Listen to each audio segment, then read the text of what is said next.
Joining me now is Alex Zietlow, Carolina Panthers beat writer for the Charlotte Observer, as we get you ready for the NFL draft. Alex, welcome back.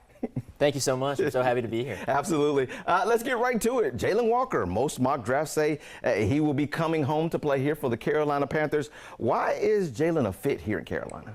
He is remarkably versatile. He is remarkably productive, and he will be a great culture fit wherever he goes, whether it's with the Panthers or somewhere else. 61 tackles last year, 6.5 sacks, was the Butkus Award winner, aka he was the best college linebacker. He was the best linebacker in college football last year, leading one of the stingiest defenses in college football last year. He can line up on the outside. He lined up on the inside a lot with Georgia. He can beat you by speed rushing. He can beat you by bull rushing. He can leverage his he can use his leverage as well in the run game. He seems to have this Luke Kuechly ability to know what's going. I didn't mean to say it like that because I know exactly how Panther Nation is going to say it. But he has this ability to know what is going to happen before it does. At least he did in college. And that kind of leads me to my third point. He's going to be a great culture addition wherever he goes. Now, the thing about Jalen that's interesting is how he fits in Carolina, which kind of gets to your question. Dan Morgan has said that he's an edge rusher. He's kind of small for an edge rusher. He is 6'1", 243 pounds. I still personally think that he can really make an impact on this defense immediately. He is a top 10 prospect. But if you do have some worries, that's where it comes from. Absolutely. Let's talk safety real quickly. Right now, they've only got one starting safety. Would you be surprised if the Carolina Panthers went safety at 8?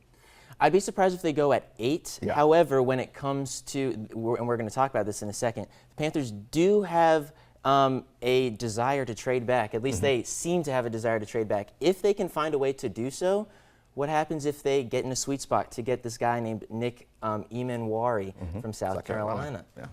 Really good safety. And they not only need good safeties or good defensive backs, they need bodies in the safety room. They have 3 safeties in the room right now. That's Nick Scott, who's kind of turned into a special teams ace.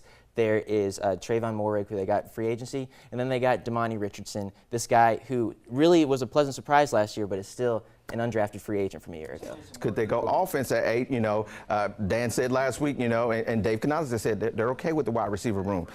You still think, you would think that they still need some more help because Bryce Young is still growing and developing. He needs those weapons. He absolutely does. And this is a huge year for Bryce Young. Yeah. You cannot understate how big of a deal this is for Bryce Young this year. So going and getting a wide receiver at 8 is a possibility. If they do go that route, I really like this guy, Tet McMillan, out of Arizona. He's big, he's strong. The wide receiver room does need some speed, and he is not the fastest guy in the draft, but he's still really good. And again, if a trade back happens, don't be afraid.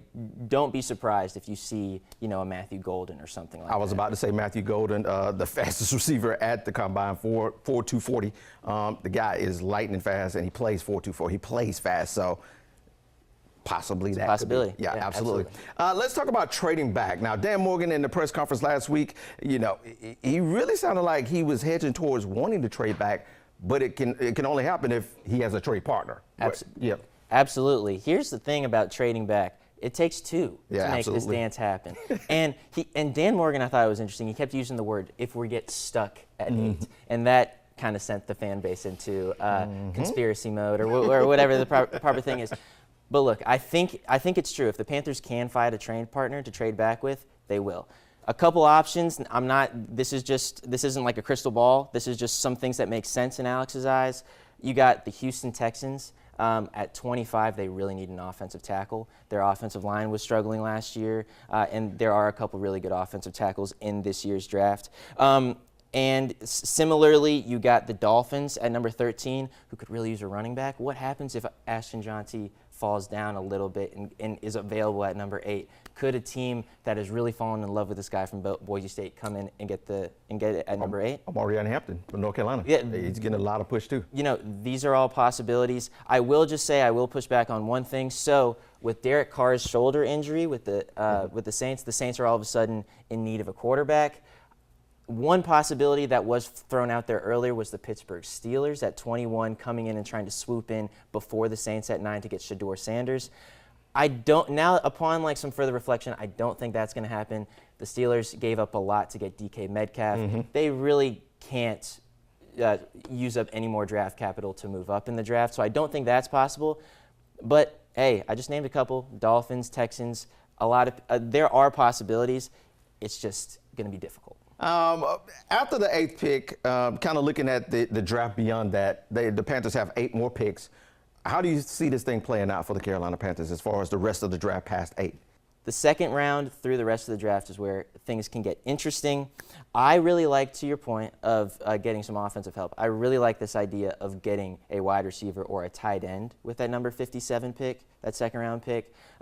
Some wide receivers of note: Jaden Higgins out of Iowa State. He's really big. He's pretty fast, can make plays. Isaiah Bond out of Texas. Emeka Egbuka out of Ohio State. Some tight end names to keep aware of. Yes, no, I'm not going to say Penn State's Tyler Warren.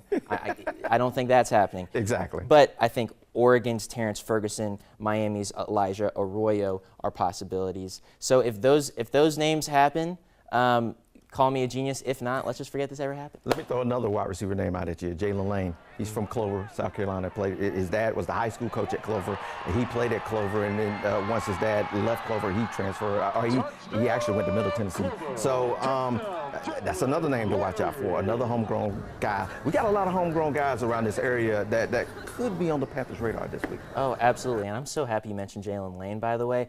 I was a Cub reporter at the Rock Hill Herald, covering Jalen Lane's magical senior season. I swear he was the best wide receiver in South Carolina that year. Of course, he's 5'8". He didn't have all the size, so the big colleges didn't get him. All of a sudden, he transfers to Virginia Tech, and the moment he gets on the NFL Combine stage, they see how great he is. Absolutely. And now he's played himself into being a day 3 pick. Absolutely. He is a remarkable story from a remarkable family. Well, Alex, I appreciate you stopping by to talk a little NFL draft.